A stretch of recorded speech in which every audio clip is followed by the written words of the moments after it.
पूरी बुक का एक क्विक रिवीजन ले रहे हैं 1 घंटे में, ठीक है। मैं क्वेश्चन बहुत स्पीड में लूँगा और मेरी कोशिश रहेगी कि सारे क्वेश्चन आपके पेपर में आज बैठे। तो आप क्वेश्चन देखते जाओ। आज डेट है 14 Feb। क्वेश्चन पहला ही है कि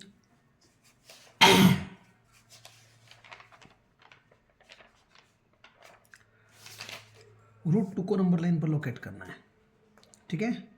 रूट 2 को नंबर लाइन पर लोकेट करने के लिए मैं रूट 5 ले लेता हूँ, ठीक रहेगा, ठीक है। आप एक लाइन बनाइए, यहाँ से 2 सेंटीमीटर की लाइन खींचना। कितनी? 2। और यहाँ से फिर 90 डिग्री पर 1 सेंटीमीटर की लाइन खींचना। समझ में आ रही है बात? 2 सेंटीमीटर की लाइन ये, 1 सेंटीमीटर की लाइन ये पॉइंट O हो गया, ये पॉइंट A हो गया। O से A को ज्वाइन करवा देना। 90 डिग्री कैसे बनाते हैं? कंपास लेके सेमी सर्कल काटेंगे, यहाँ रख के एक आर्क यूँ कटेगी, यहाँ रख के एक आर्क यूँ कटेगी। इन दोनों पॉइंट को ज्वाइन कर देंगे तो 90 डिग्री आ जाएगा। मैंने O से A को ज्वाइन किया तो ये OA रेडियस आ गई मेरे पास। मैं निडल को रखूँगा O पे, पेंसिल को रखूँगा A पे कंपास की, और मैं नीचे ले आऊँगा तो ये कहीं ना कहीं यहाँ उतर जाएगा। ये पॉइंट रूट 5 हो जाएगा। समझ गए आप? क्वेश्चन 1 आज का कंप्लीट। नेक्स्ट देखिए फिर। मुझे एक नंबर दे दिया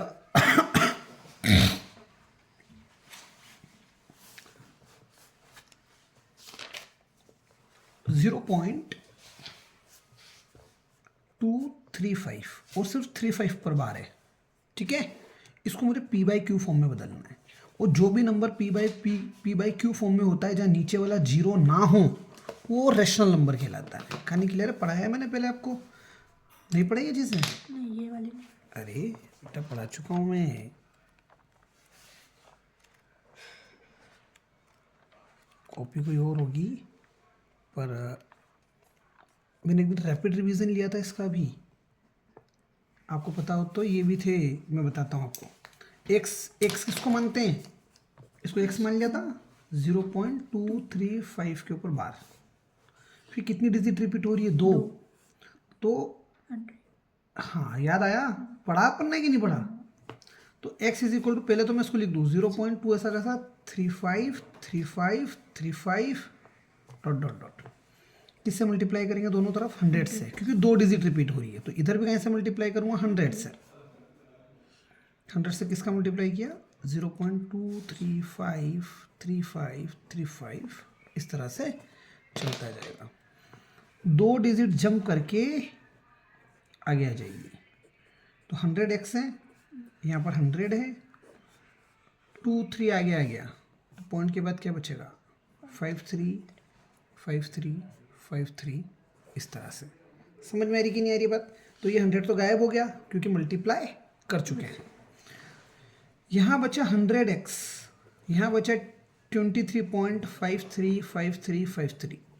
इससे माइनस करवा दो आपके क्वेश्चन को। क्वेश्चन ये रहा, x इक्वल्स टू, यहाँ से ले लो, x इक्वल टू 0.23535, इस तरह से।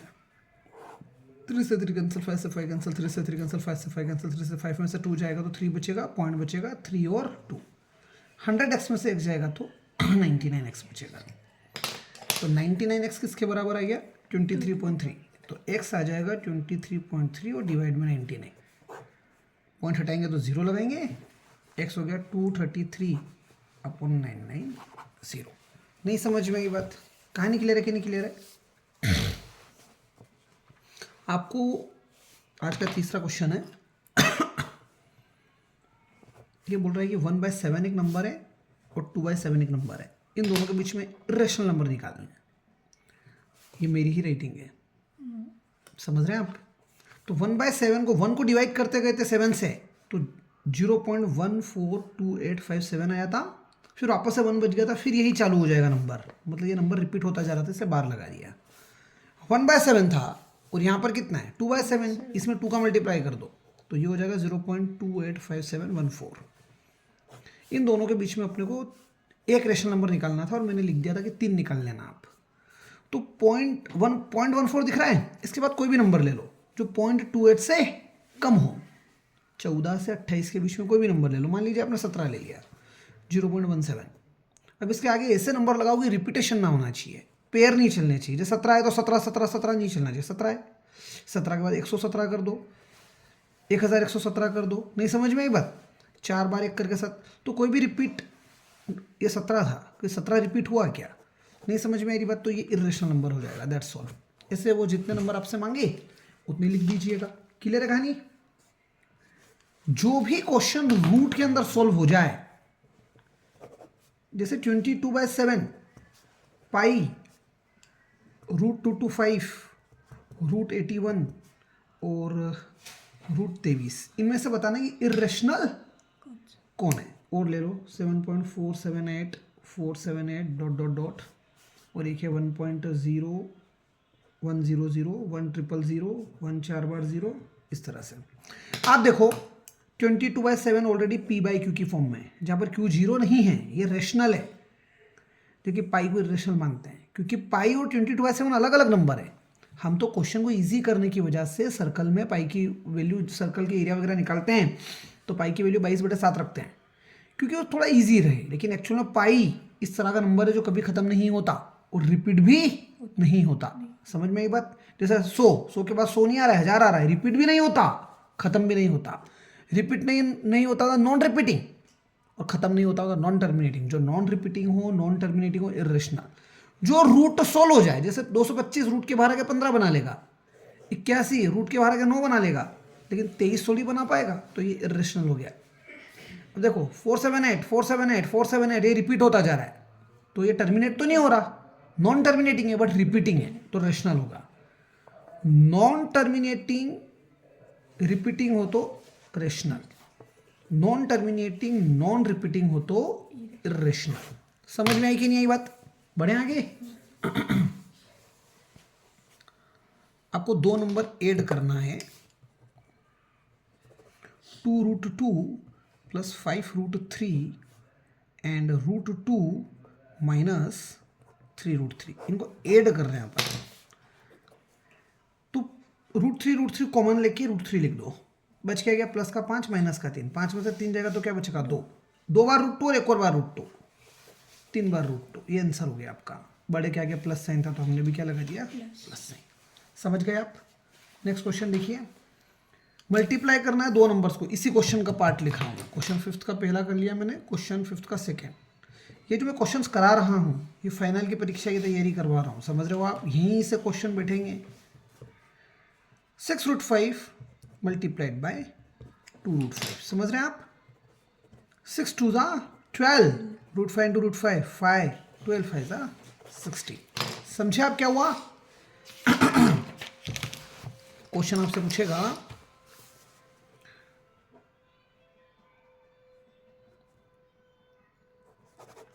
कि रूट के अंदर 9.3 उसको नंबर लाइन पर ड्रॉ करो। तो आप क्या करेंगे, एक लाइन खींचेंगे 9.3 सेंटीमीटर का, ठीक है? उसमें आप क्या करेंगे 1 सेंटीमीटर और ऐड कर देंगे। अब हमारे मेन पॉइंट हो जाएंगे ए और बी। हम कंपास लेंगे, कंपास को एक नीडल को यहाँ रखेंगे, दूसरी को मोर देन हाफ ले लेंगे। मोर देन हाफ में आप यहाँ पर भी रख सकते हो, ठीक है? ये ले लिया। अब आपने क्या किया, यहाँ पर नीडल रख के एक आर्क ऊपर काटा, दूसरा आर्क नीचे काटा, फिर यहाँ नीडल रखी, एक आर्क यहाँ काटेंगे, एक आर्क यहाँ, तो ऐसे आर्क कट गए। बात समझ में आ रही कि नहीं आ रही? आर्क कटेंगे तो आर्क को ज्वाइन कर लेंगे अपन, तो मुझे इस लाइन का सेंटर मिल जाएगा। समझ में आई नहीं बात? सेंटर मिल गया तो वापस से मैंने नीडल को यहाँ रखा, पेंसिल को यहाँ रखा कंपास में, और इसको घुमा दिया। घुमा दूंगा तो क्या बन जाएगा? सर्कल बन जाएगा। कहानी समझ में आई कि नहीं आई? सर्कल बनने के बाद ये वाला जो पॉइंट था जहाँ से 1 सेंटीमीटर खींच रहे थे, यहाँ से फिर से आर्क कट करूँगा, यहाँ रख के यूँ काटूंगा, यहाँ रख के यूँ काटूंगा, और इस लाइन को ऊपर खींच दूंगा। नहीं समझ में आई बात आपको? ये जो लाइन आ रही है ये √9.3 आ गया, ये √9.3 आ गया। बात समझ में आ रही? अब आपने यहाँ नीडल रखी, यहाँ पेंसिल रखी, इसको नीचे उतार लेना। यहाँ निडिल जो कंपास रहेगा उसकी निडिल यहाँ, पेंसिल यहाँ, और इसको रोटेट करके आप कहाँ लेके आ जाओगे? नीचे। तो ये जो डिस्टेंस आएगी आपकी यहाँ से ये √9.3 होगा। समझे आप कि नहीं समझे? क्लियर है?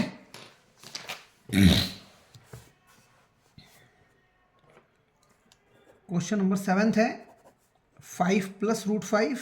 7 का फर्स्ट कर रहा हूँ। 5 + √5, 5 - √5। आपको एक ऐसा दिख रहा है a + b, a - b।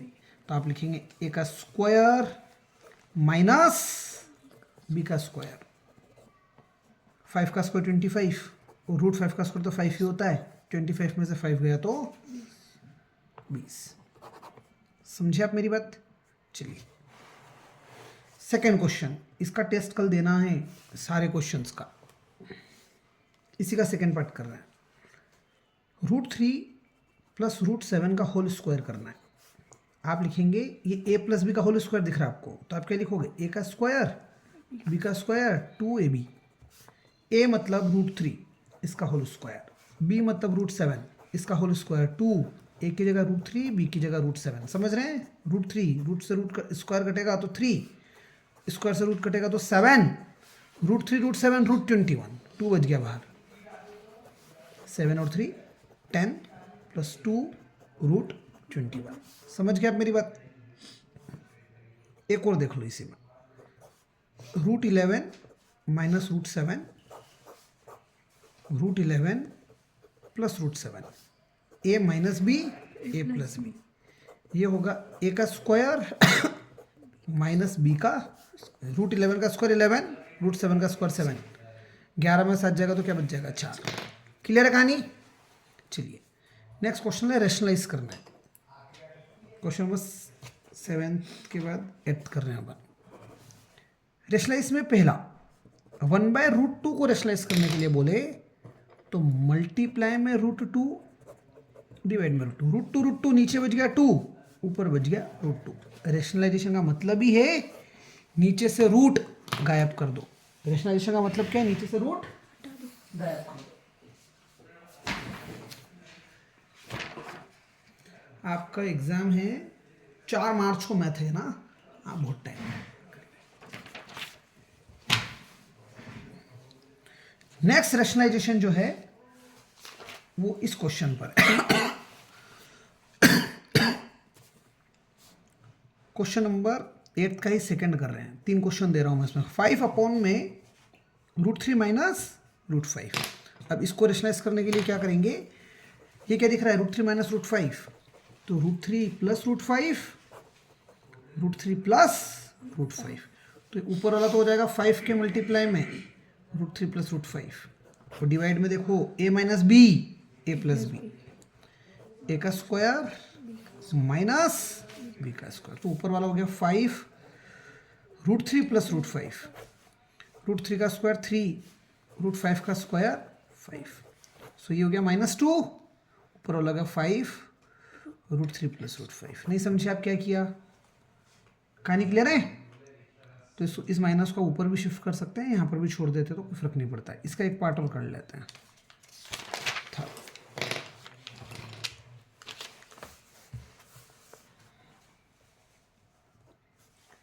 1 में 7 + 3√2 है। ठीक है, इसका जब आप रेशनलाइजेशन करेंगे तो 7 - 3√2, 7 - 3√2, तो 7 - 3√2 तो ऐसा कैसा? a + b, a - b, a का स्क्वायर माइनस b का स्क्वायर, तो 7 - 3√2 तो ऐसा कैसा? अपॉन में 7 का स्क्वायर 49 माइनस 3 का स्क्वायर 9, √2 का स्क्वायर 2, 3 का स्क्वायर 9, √2 का स्क्वायर 2, 9 2 ज़ा 18। 49 में से 18 जाएगा तो 7 - √3√2 तो ऊपर ऐसा कैसा? नीचे बच गया 30। कहानी क्लियर है कि नहीं क्लियर है? समझ गया बात? कर लेंगे बाकी क्वेश्चंस तो। चलिए आइए फिर क्वेश्चन नंबर 9। क्वेश्चन नंबर 9 का फर्स्ट पार्ट कर रहे हैं अपन। 2 की पावर 3/5 है, मल्टीप्लाई में 2 की पावर 2/3 है, सॉरी 2 की पावर 2/3 है और 2 की पावर 1/5 है।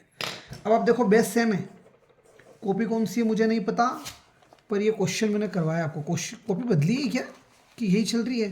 सर वो दूसरी थी शायद। कॉपी बदली है मेरे को लग रहा है, क्योंकि ये क्वेश्चन मैंने करवाए हैं और मैंने आपको पूरे लॉजिक्स के साथ करवाए और आपको अकेले को ही करवाए, पलक नहीं आती थी तब, वो दूसरी कॉपी थी, है ना? वो भर गई थी पूरी। हाँ, तो प्रैक्टिस करके टेस्ट देने पड़ेंगे अब आपको। नहीं, ये रहा, पूरा कंसेप्ट समझा रखा है मैंने आपको, दिख रहा है? ये देखो 7 - 26 जनवरी की बात है, एक महीना भी नहीं हुआ अभी, ठीक है? चलो, तो बेस जब सेम होते हैं तो पावर को क्या किया जाता है? एड। पावर को क्या किया जाता है? एड। 2 5 और 3 का एलसीएम क्या होगा? 15। 3 5 ज़ा 15, तो 5 2 ज़ा, समझ में आ रही है बात? 3 5 ज़ा 15, तो 5 का मल्टीप्लाई ऊपर 10, 5 3 ज़ा 15 तो 3 का मल्टीप्लाई ऊपर 2 की पावर में क्या आ जाएगा? 13/15। समझ में आई कि नहीं बात? अब क्वेश्चन देखिए इसी का सेकंड, 11 की पावर में 1/2, 11 की पावर में 1/4। अगेन देखो आप बेस सेम है, तो 11 की पावर में 1/2 माइनस 1/4, पावर सब्ट्रैक्ट हो जाएगी, समझ गए? इसी का थर्ड पार्ट देख लो, 7 की पावर 1/2 मल्टीप्लाई में 8 की पावर 1/2। अब इस इनमें डिफरेंस क्या है? बेस सेम था पहले, इस बार पावर सेम है। पावर सेम है तो पावर को कॉमन कर लो, क्या बच गया? 7 × 8, 8 7 8 ज़ा 56 की पावर 1/2। नहीं समझ में आई बात? क्या किया? कहाँ निकले रे, क्या निकले? क्वेश्चन नंबर 10th का पहला पार्ट 32 की पावर 1/5। देखो अपोन देखना, अपोन में जितना लिखा हुआ है ना, अपोन में जितना लिखा हुआ है उतनी बार तोड़ूंगा मैं इसे, समझ गए? तो 2 × 2 × 2 × 2 × 2, 5 बार 2 लिखते हैं तो 32 बनता है, पावर में 1/5, मतलब अंदर बन गया 2 की पावर 5, पावर में 1/5। 5 से 5 कैंसिल तो क्या बचेगा? 2। नहीं समझ में आई बात? इसी तरह से एक क्वेश्चन और देख लो, 16 की पावर में 3/4 को सॉल्व करना है, अपोन में 4 है, अंदर वाले को इतना तोड़ो कि पावर में 4 आ जाए, तो 2 की पावर 4 16 होता है, 3/4 बटे के 4 से बटे का 4 गया, बटे के 4 से 4 गया, बच क्या गया? 2 की पावर 3, 2 × 2 × 2 मतलब 8 बच गया। बात समझ में आ रही कि नहीं आ रही है? इसी तरह से क्वेश्चन है थर्ड, 125 की पावर -1/3 है। पहले तो क्या करो, ये अपोन में 3 है तो इसको भी इस तरह से तोड़ो कि पावर में क्या आ जाए? 3। सो 5 की पावर 3 125 होता है, पावर में क्या बचा हुआ है? माइनस का 1/3, बटे के 3 से 3 कैंसिल, 5 की पावर में क्या बच गया? -1। रेसिप्रोकल कर दो, 1/5 कर दो तो -1 पावर का क्या हो जाएगा? +1। कुल मिला के आंसर आएगा 1/5। समझे? 10 क्वेश्चन, 10 क्वेश्चन में चैप्टर 1 कंप्लीट। नेक्स्ट चैप्टर पर आ जाएं। पॉलिनोमियल अच्छे से लेंगे, पहले मैं आपको वो करवा दूं जो मैं करवा चुका हूं। ट्राइंगल्स की जरूरत है लेने की, क्वाड्रिलेटरल, सर एक मिड पॉइंट थ्योरम समझा। बहुत मैथ तो पूरा बाकी पड़ा है अपना, एक तरीके से आप साइंस निपटो तो ही कुछ खत्म करो साइंस पहले आप। ठीक, mid point theorem, question number 11 आज का।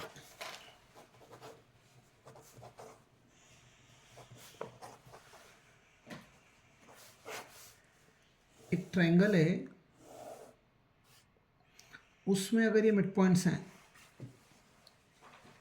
ये दोनों क्या है? Mid point. इन दोनों को जो लाइन ज्वाइन करेगी वो तीसरी साइड के पैरेलल होगी, मतलब ये इसके पैरेलल, ग्रीन कलर का मैंने ये कर दिया, मतलब इनको पैरेलल बताना है। जहाँ पर ABC ट्रायंगल हो गया, D और E मिड पॉइंट्स हो गए, समझ गए? तो आप लिखते जाओ, given triangle ABC ABC triangle में D and E are mid points.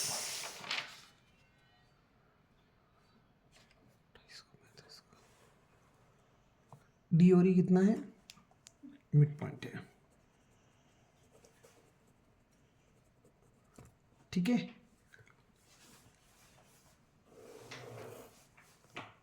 To show, हमें शो करना है कि डी जो है वो पैरेलल है बीसी के, और डी जो है वो हाफ भी होता है बीसी का। समझ गए? तो आप क्या करो आप यहाँ करो कि draw C F parallel to A B. हमने एक लाइन बना दी सी एफ। ये सी एफ किसके बनाई? पैरेलल ए बी के। इट मीन सी एफ जो है वो बी डी के भी, ए बी के पैरेलल है तो बी डी के भी पैरेलल होगी। ठीक है, extend D till F, D E till F. D को कहाँ तक एक्सटेंड कर दो? एफ तक। Now consider triangle ADE CEF, ADE and CFE। ठीक है, अब आप देखिए AE किसके बराबर होगा? AE बराबर होगा CE के, मिड पॉइंट की वजह से। AE किसके बराबर? C। E is mid point. बड़े बड़े चैप्टर अपने हो गए अच्छे से, ट्राइंगल और क्वाड्रिलेटरल, इनको कर लेना, टाइम नहीं मिलेगा। E is mid point. फिर ये एंगल इसके बराबर हो जाएगा, ये तो इसके बराबर लिख ही दिया। ये किसके बराबर हो जाएगा? इसके बराबर हो गया। ये एंगल इसके बराबर वर्टिकली अपोजिट एंगल की वजह से, angle AED equal angle CEF। क्यों? Vertically opposite angle. और तीसरी चीज है, ये एंगल जो दिख रहा है ये भी इसके बराबर होगा, क्योंकि ये दोनों पैरेलल है। अभी आपने पैरेलल बनाया है, CFAB या CFAD पैरेलल है, ये दोनों पैरेलल है तो ट्रांसवर्स का काम करेगी, तो ये दोनों एंगल बराबर होंगे। और pair of alternate interior angle, so ये एंगल होगा BAC। यहाँ लिखेंगे सबसे पहले ये एंगल लिखेंगे, फिर ये साइड लिखेंगे, फिर ये एंगल लिखेंगे। तो angle BAE equal to, sorry हाँ BAE लिखो या DAE लिखो, एक ही बात है। और FCE नहीं समझ में आई बात? DAE FCE के बराबर pair of alternate interior angle. तो क्राइटेरिया कौन सा लग जाएगा? Angle side angle. So bye angle side angle criteria, triangle DAE is congruent to triangle CFE या FCE। DAE लिखो या ADE लिख दो, जो वहाँ लिखा था वही लिख दो। Triangle ADE is congruent to triangle CFE। तो बाय सिम्प्लिसिटी,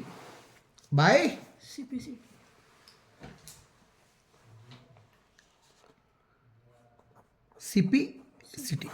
आप देखो सिम्प्लिसिटी से क्या होगा, ये जो साइड है ये वाली, ये इसके बराबर आ जाएगी। नहीं समझे आप मेरी बात? सिम्प्लिसिटी से CF किसके बराबर आ जाएगा? AD के बराबर आ जाएगा। CF किसके बराबर आ गया? AD के बराबर आ गया। लेकिन बट AD तो BD के बराबर थी। क्यों? D is mid point. D is mid. अब देखो AD CF के बराबर भी है, AD BD के बराबर भी है, हैंस CF किसके बराबर हो गया? CF BD के बराबर हो गया। इस फिगर में CF BD के बराबर प्रूव कर दिया। CF इसके बराबर क्यों था? सिंप्लिसिटी की वजह से। लेकिन ये तो इसके बराबर है ना, D मिड पॉइंट है। जब ये दोनों बराबर हैं तो ये दोनों भी, क्योंकि ये दोनों बराबर है तो ये दोनों बराबर हो गए, और ये दोनों पैरेलल भी तो हैं। सी एफ बी डी के बराबर, सी एफ बी डी के पैरेलल भी, अपोजिट साइड बराबर भी opposite side. So when opposite sides of a quadrilateral are parallel and equal, it is a parallelogram। क्या हो जाएगा? so आप देखो ये एक फिगर दिया हुआ है, बी सी एफ और डी, समझ में आई बात? तो ये दोनों साइडें बराबर भी होगी और पैरेलल भी होगी, तो पैरेललोग्राम हो गया। इतनी बात समझ में आ रही कि नहीं आ रही है? लेकिन एक चीज और याद रखना है यहीं पर, इसी में सिंप्लिसिटी से, अभी इस फिगर में आपने इसको सिंप्लिसिटी से इसके बराबर प्रूव कर दिया था। अब मैं कह रहा हूं कि ये दोनों भी सिंप्लिसिटी से बराबर होंगे, ट्राइंगल तो वही चल रहा है ना दोनों। सो बाय सिंप्लिसिटी यही लिख रहा हूं मैं, बाय सिंप्लिसिटी डी किसके बराबर होगा? एफ ई के बराबर होगा। इतना समझ में आ गया? इसकी कहां जरूरत पड़ेगी? अब यहां जरूरत पड़ेगी। अभी आपने इसको पैरेललोग्राम प्रूव कर दिया, पैरेललोग्राम में तो अपोजिट साइड्स बराबर होती है। सो बीसी किसके बराबर? बीसी डी एफ के बराबर। यहां कोई पॉइंट ई है, बीसी किसके बराबर? डी एफ के। बीसी की जगह बीसी, डी एफ को मैं क्या लिख सकता हूं? D plus E F, D plus E F. लेकिन हम आज सिंप्लिसिटी से प्रूव कर चुके हैं अभी, ई एफ या एफ ई और डी, ई एफ या एफ ई एक ही बात है, एफ ई तो डी के बराबर है। सो एफ ई डी के बराबर है, मतलब ई एफ डी के बराबर है। तो बी सी की जगह बी सी, डी की जगह डी, ई एफ को भी मैं क्या लिख सकता हूँ? डी।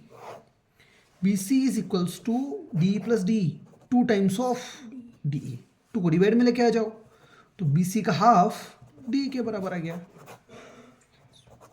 नहीं समझ में ये बात? क्या किया? कहानी क्लियर है कि नहीं क्लियर है? ठीक है, चलिए नेक्स्ट देखिए।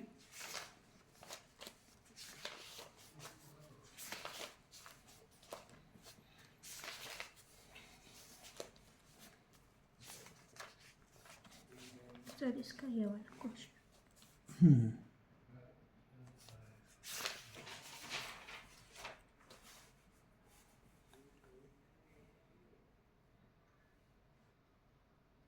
ये वाला बोल रहे हैं आप? क्या प्रूव करना था? हाँ ठीक है, हो जाएगा ना।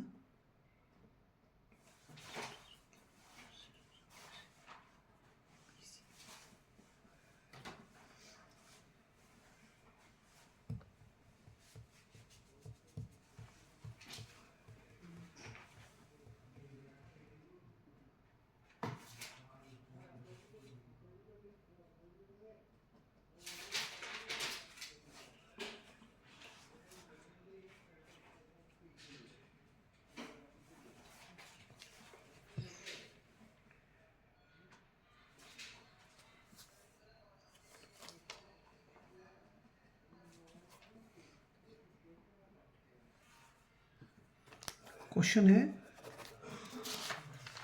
12th आज का। ये कह रहा है कि 2 कॉन्सेंट्रिक सर्कल्स हैं, एक सर्कल ये रहा, तो दूसरा सर्कल कॉन्सेंट्रिक है, मतलब भैया सेम सेंटर्स के साथ, ठीक है। और एक लाइन दे दी इस तरह से कुछ, ए बी सी डी और सेंटर सेम है दोनों का, ओ। आपको प्रूव करना है कि ए बी जो है, ए बी वो सी डी के बराबर आना चाहिए। ये ग्रीन कलर की लाइन इस ग्रीन कलर की लाइन के बराबर हो, ठीक है।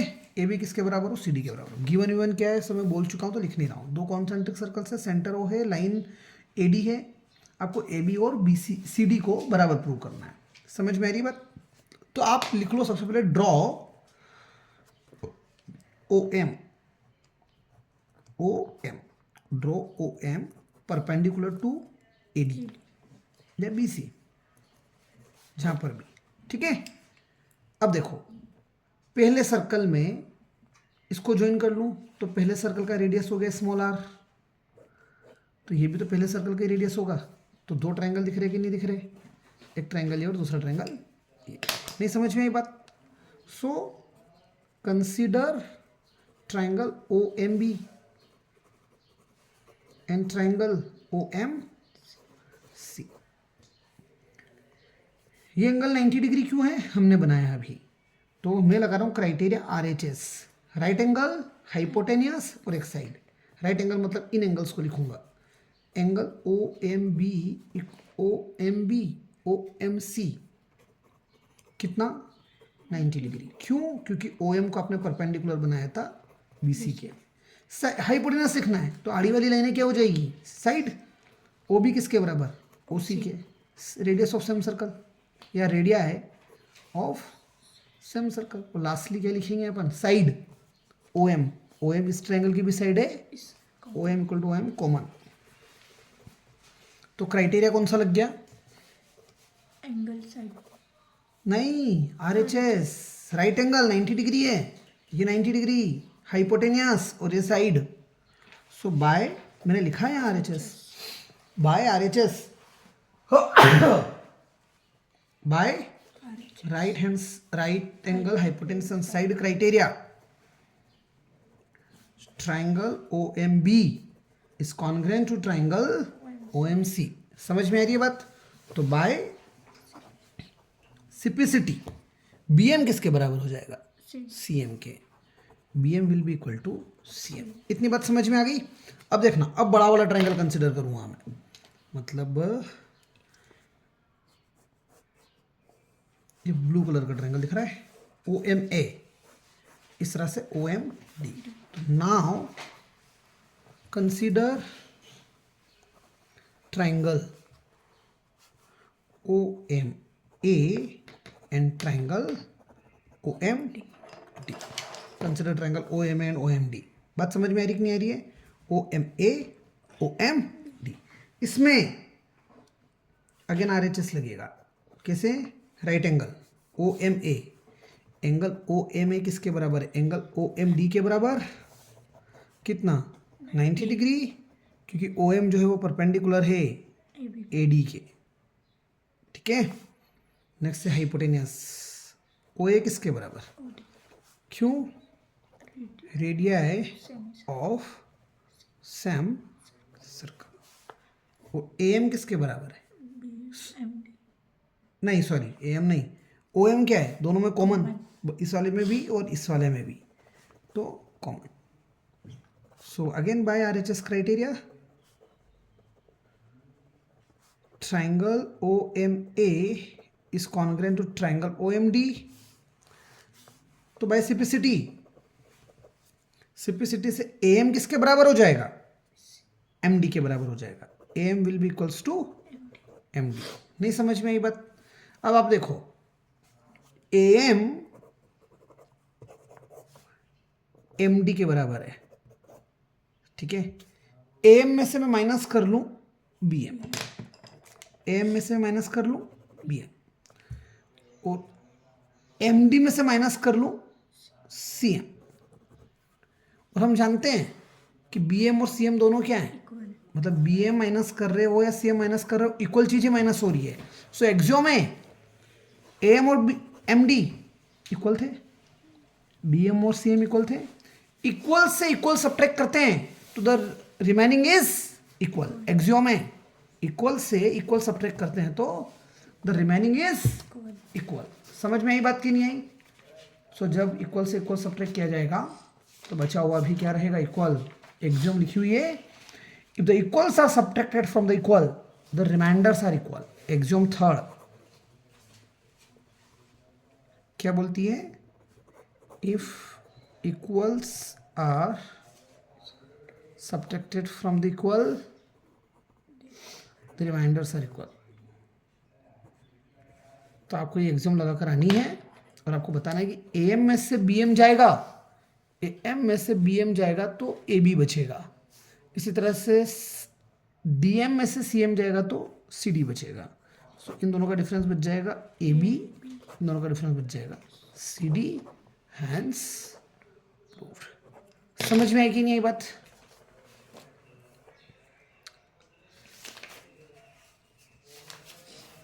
और कोई इंपॉर्टेंट क्वेश्चन तो नहीं पता है? सर्कल में क्वेश्चंस लिए थे मैंने बहुत सारे, अप्रोक्सीमेटली सर्कल भी कंप्लीट ही है मेरा। चलिए